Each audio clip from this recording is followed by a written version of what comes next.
ननंद का ससुराल। सुबह उठकर रचना जैसे ही अपने कमरे से बाहर आती है तो पूरा घर लाइट्स और रंग बिरंगे गुब्बारों से सजा हुआ देखकर बहुत खुश होती है। तभी उसकी ननंद संगीता नाचते हुए कहती है, happy anniversary to you, happy anniversary to you, happy anniversary dear bhabhi, happy anniversary to you. शादी की सालगिरह बहुत बहुत मुबारक हो रचना बहू, ये रहा तेरा तोहफा। थैंक यू सो मच माँ जी। भाभी शाम को एनिवर्सरी पार्टी में आप यही साड़ी पहनना, क्योंकि ये साड़ी आपकी ननद के पसंद की है और मैंने आपकी साड़ी के कलर का ही गाउन लिया है। ठीक है मेरी प्यारी ननद, मैं शाम को यही पहनूंगी। शाम को रचना साड़ी पहनकर रेडी हो जाती है, जिसके बाद रचना अपने पति अर्जुन के साथ केक काटती है और उसके ससुराल वाले कई सारे गिफ्ट देते हैं। तभी रचना की आंखों में खुशी के आंसू भर आते हैं और उसे रोता देखकर रामलाल कहता है, अरे बहू क्या बात है, इस खुशी के मौके पर तू रो रही है? खुशी के आंसू हैं बाबूजी, मैं खुश नसीब हूँ जो मुझे इतना प्यार करने वाला ससुराल मिला, वरना आज भी ससुराल का घर आंगन बहू के लिए घुटन बन जाता है। मगर ये घर इन कुरीतियों का मोहताज नहीं, क्योंकि बहू और बेटियां घर की लक्ष्मी होती हैं और जो भी लक्ष्मी को ठुकराता है या उनकी बेकदरी करता है, एक दिन वो घर ढह जाता है। इसके बाद सभी साथ बैठकर खाना खाते हैं और रचना को रसोई में जाता देखकर ममता कहती है, अरे रचना बहू कहाँ जा रही है? रसोई में गंदे बर्तन है, बस वही धोने। आज तेरे लिए इतना खास दिन है, तू जा, आज बर्तन तेरी माँ जी मांज देंगी और फिर अगर तू ऐसे ही कामों में उलझी रहेगी तो मैं दादी कैसे बनूंगी? जा जाकर मेरे बेटे के साथ वक्त बिता, तभी तो तेरी सास की आस पूरी होगी ना। अपनी सास की ख्वाहिश सुनकर रचना शर्माते हुए कमरे में चली जाती है। रचना के ससुराल में उसके लिए कोई बंदिश नहीं थी, न ही सुलेखा अपनी बेटी और बहू को फर्क भरी नजर से देखती। ढलते समय के साथ संगीता की शादी आनंद से तय हो जाती है। बहुत बहुत बधाई हो मेरी प्यारी नंद, अब तुम्हारी भी डोली उठने जा रही है। देखना जब तुम्हारे इस चेहरे पर शादी की हल्दी लगेगी तो तुम्हारा चेहरा चांद के टुकड़े जैसा खिल उठेगा। सिर्फ हल्दी मेहंदी से काम नहीं चलेगा भाभी, आपको अपनी नंद की शादी में नाचना भी होगा। शादी की घड़ी पास आने के साथ हर लड़की की तरह संगीता की आंखें भी सैकड़ों ख्वाब बुनने लगती हैं और बड़ी ही धूमधाम के साथ संगीता की शादी आनंद से हो जाती है और अर्जुन रोते हुए अपनी बहन को विदा करता है। आनंद बाबू, आज से मेरी बहन आपकी अमानत हुई, इसका ख्याल रखिएगा। फिक्र मत करो अर्जुन भैया, मैं संगीता को खुश रखूंगा।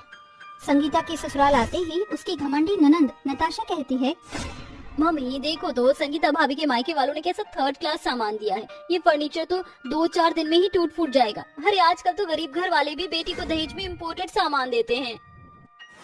वेल सासू माँ, आपको याद है ना मेरे डैडी ने कितना कुछ दिया था, मगर देवरानी जी के मायके वालों ने चूना लगा दिया। नताशा, जीविका भाभी, आप दोनों संगीता को बुरा भला क्यों सुना रही हैं? संगीता मेरी पत्नी है, मैं उसके लिए कुछ बर्दाश्त नहीं करूंगा। चलो संगीता। अरे मेरे लाल क्यों गुस्सा कर रहा है, मुझे मेरी बहू का गृह प्रवेश तो करने दे। आ जाओ प्यारी बहू रानी, इस घर में तुम्हारा स्वागत है। तुम बहुत थक गई होगी, जाओ जाकर आराम कर लो। संगीता के कमरे में जाते ही जीविका और नताशा कहती हैं, माँ अपने भैया को कुछ कहा क्यों नहीं, और अपनी नई नवेली बहू के लिए आपके मुंह से स्वागत के शब्द कैसे फूट रहे थे?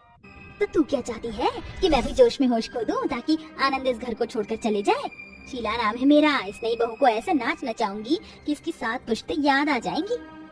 अगली सुबह संगीता जल्दी उठकर ससुराल की साफ सफाई करके खाना बनाती है। अरे वाह संगीता, कितना स्वादिष्ट खाना बनाया है तुमने, ये लो तुम्हारा शगुन। शुक्रिया आनंद जी। सच में मेरी प्यारी देवरानी, तुम्हारे हाथों में जादू है, ये लो तुम्हारा शगुन। जीविका आनंद के आगे झूठा दिखावा करते हुए अपने गले का नेकलेस उतारकर संगीता को पहना देती है। खाना खाकर आनंद ऑफिस के लिए निकल जाता है। तभी जीविका बड़ी ही बेरहमी से संगीता के गले से नेकलेस छीन लेती है। लाओ मेरा नेकलेस, इतना महंगा हार पहनने की तुम्हारी औकात नहीं है। माँ मेरा गला। जेठानी जी, अब आपको ये नेकलेस लेना ही था तो आपने मुझे पहनाया ही क्यों? वो तो बस नाटक था। अरे ओ मेरी भाभी, लाओ ये बॉक्स, मुझे तो देखो तो जरा इसके अंदर है क्या। नताशा जैसे ही बॉक्स खोलती है तो उसके अंदर डायमंड की रिंग देखकर लालच की मारे उसके मुंह से लार टपकने लगती है और वो अंगूठी पहन लेती है। अपनी सास, जेठानी और ननंद का अत्याचार भरा स्वभाव संगीता को झकझोर कर रख देता है और ससुराल के लिए उसकी आंखों में बसा हर एक सपना टूट जाता है। अब हर दिन आनंद की गैर मौजूदगी में उसकी सास, ननंद और जेठानी बेचारी संगीता पर ऐसे ही जुल्म ढाती। संगीता, अरे ओ संगीता, यहाँ आओ। जी जेठानी जी। आज बाहर खुशनुमा मौसम है, इसलिए हम सभी का चाय और समोसे खाने का मन है। जाओ जाकर जल्दी से बना लाओ, वरना ना कहने का अंजाम तो तुम जानती ही हो। अपनी जेठानी की धमकी सुनकर बेचारी दिन भर की थकी संगीता भरी गर्मी में चाय समोसे बनाकर ससुराल वालों के सामने परोसती है। और जैसे ही नताशा समोसे का एक टुकड़ा खाती है तो झूठ मूठ के नखरे करती हुई बोलती है, इयू, ये समोसा कितना टेस्टलेस है। सच में इस समोसे में एक पैसे का भी स्वाद नहीं है।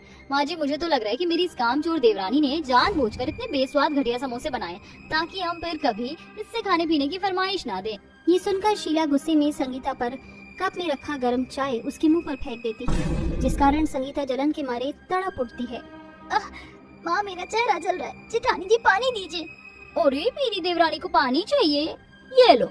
जीविका सारा पानी फर्श पर फैला देती है और अपनी देवरानी को दर्द में छटपटाता हुआ देखकर बहुत ही खुश होती है। हर दिन के साथ ससुराल में संगीता के साथ हो रहे अत्याचार बढ़ते जाते हैं। कभी शीला रोटी बनाते वक्त उसका हाथ जला दिया करती, तो वहीं नताशा उसे सारे दिन अपने इशारों करना चाहती और जीविका किसी काम को हाथ नहीं लगाती। और एक दिन वो संगीता को घर से निकाल देती है। संगीता रोते हुए अपने मायके आती है, जहाँ संगीता के शरीर पर जख्म और कई घाव देखकर उसकी भाभी की आंखों में आंसू भर आते हैं और वो पूछती है, संगीता, ये क्या हाल बना रखा है तुमने? ये सब किसने किया? भाभी, मेरे ससुराल में इंसान नहीं बल्कि हैवान रहते हैं। शादी के पहले दिन से मेरी जेठानी, नंद और माँ जी ने मुझ पर बहुत जुल्म ढाया।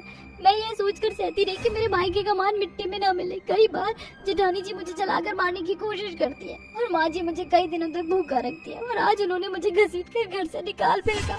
मैं नहीं छोड़ूंगा, नहीं, मेरी फूल जैसी बहन के साथ वो ऐसा कैसे कर सकते हैं? अर्जुन, गुस्से से बात बिगड़ सकती है, हमें आनंद जी से बात करनी चाहिए। रचना आनंद को फोन लगाकर अपनी ननंद के साथ हुए अत्याचार के बारे में बताती है और आनंद अपनी माँ से पूछता है, माँ, संगीता मायके क्यों चली गई? वो अरे कल तो तुझे बताया तो था कि वो यहाँ रहना नहीं चाहती इसलिए चली गई। उसने इस घर को अपना माना ही नहीं। झूठ बोल रही हैं आप। सच तो यह है कि आप सबने संगीता को अपनाया नहीं। वो बेचारी अंदर ही अंदर घुटती रही और मैं उसका दर्द समझ ही नहीं सका। मगर अब मैं इस घर में नहीं रहना चाहता। मैं जा रहा हूँ आप सभी से सारे रिश्ते में तोड़कर।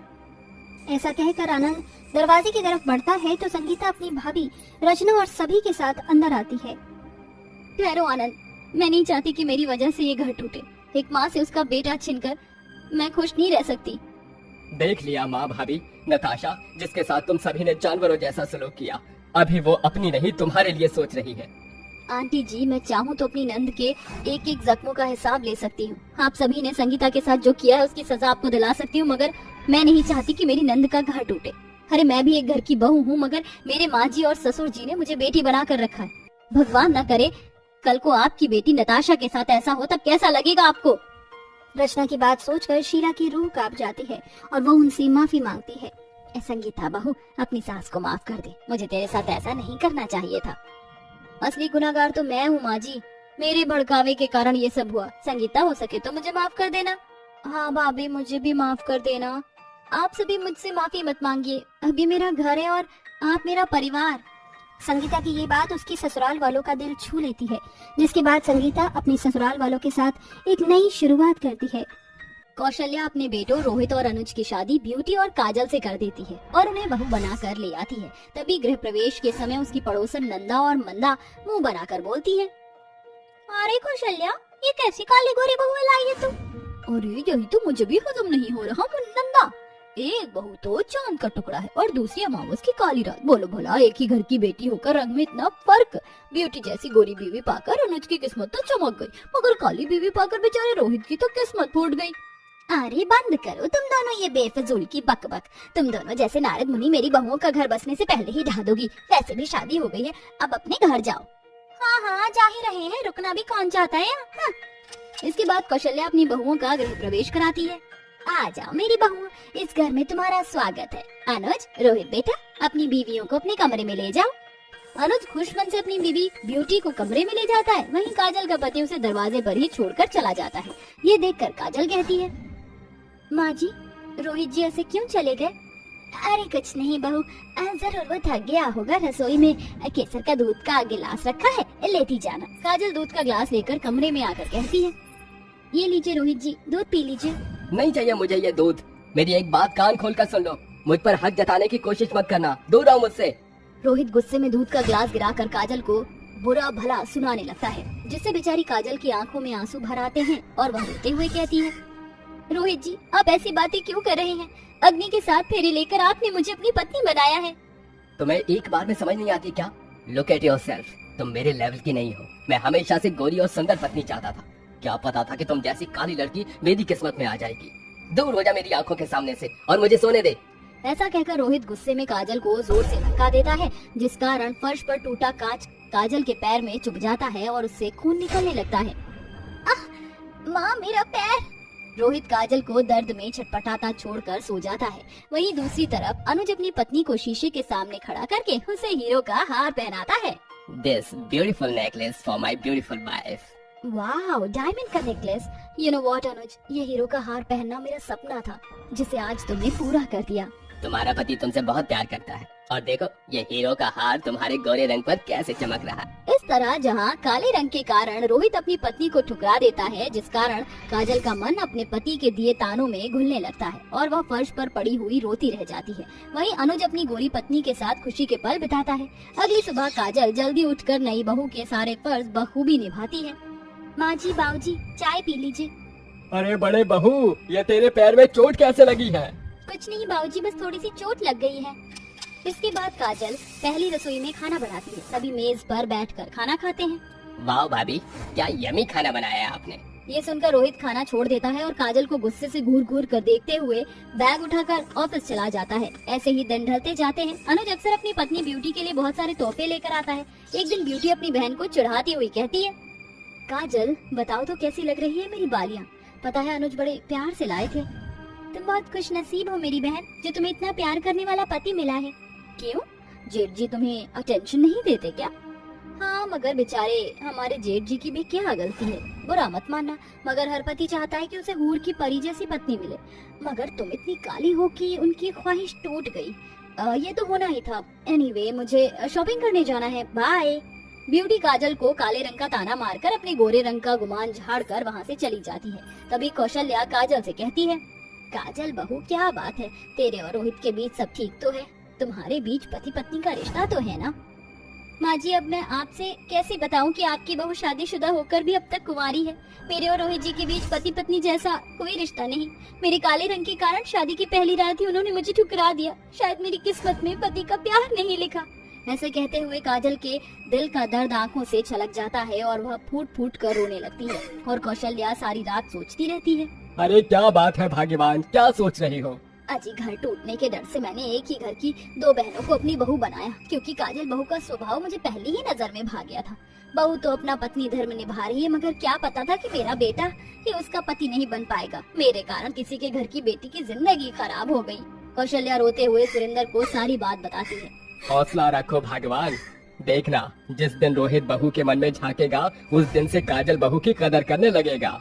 ऐसे ही समय गुजरता है। काजल अपने पति का दिल जीतने की सारी कोशिश करती है। उसके लिए सुबह उठकर खाना बनाती, कपड़े और जूते पॉलिश करती। फिर भी रोहित उससे बात बात पर दुत्कारता रहता। वहीं ब्यूटी अपने पति अनुज का बिल्कुल ख्याल नहीं रखती। ब्यूटी, मेरी फाइल खो गई है, प्लीज ढूंढ दो। अनुज, मैं तुम्हारी बीवी हूँ, नौकर नहीं। फाइल तुमने खोई है, खुद ढूंढो। मैं नेल पॉलिश लगा रही हूँ और मैं नहीं चाहती तुम्हारी फाइल्स ढूंढने के चक्कर में मेरा नाखून टूट जाए। ब्यूटी की इस बात का अनुज को बहुत बुरा लगता है। एक काजल भाभी है जो भैया की छोटी से छोटी जरूरत का ख्याल रखती हैं, फिर भी भैया भाभी से कभी सीधे मुंह बात नहीं करते। और एक मेरी पत्नी है जिसे अपने पति की जरा भी परवाह नहीं। ऐसे ही समय गुजरता है। फिर एक दिन कौशल्या कहती है, रोहित, अनुज, काजल बहू, ब्यूटी बहू, चलो, मैंने मन्नत मांगी थी कि तुम्हारी शादी के बाद देवी के दर्शन करूंगी। आज दिन अच्छा है, चलो चलते हैं। थोड़ी ही देर में सभी मंदिर पहुंचते हैं और काजल हाथ जोड़कर कहती है, हे माँ पार्वती, आपने मुझे ये सिंदूर और श्रृंगार तो दे दिया, बस दया करो माँ कि मुझे मेरे पति का प्यार भी मिल जाए। देवी के दर्शन करने के बाद सभी घर की ओर बढ़ने लगे, जिसमें से रोहित और ब्यूटी एक गाड़ी में बैठे थे। दूसरी गाड़ी में अनुज, काजल और बाकी के जन थे। अचानक रोहित की गाड़ी एक बड़े से पत्थर से टकरा जाती है और भयानक दुर्घटना घटती है। सभी उन्हें अस्पताल लेकर आते हैं। देखिए, आपकी बीवी मिसेस ब्यूटी का चेहरा दुर्घटना में बर्बाद हो गया है। समय के साथ जख्म तो भर जाएंगे मगर उसके निशान रह जाएंगे। डॉक्टर साहब, मेरे पति कैसे हैं? हमें बड़े दुख के साथ कहना पड़ रहा है कि आपके पति के पैरों की जान चली गई है।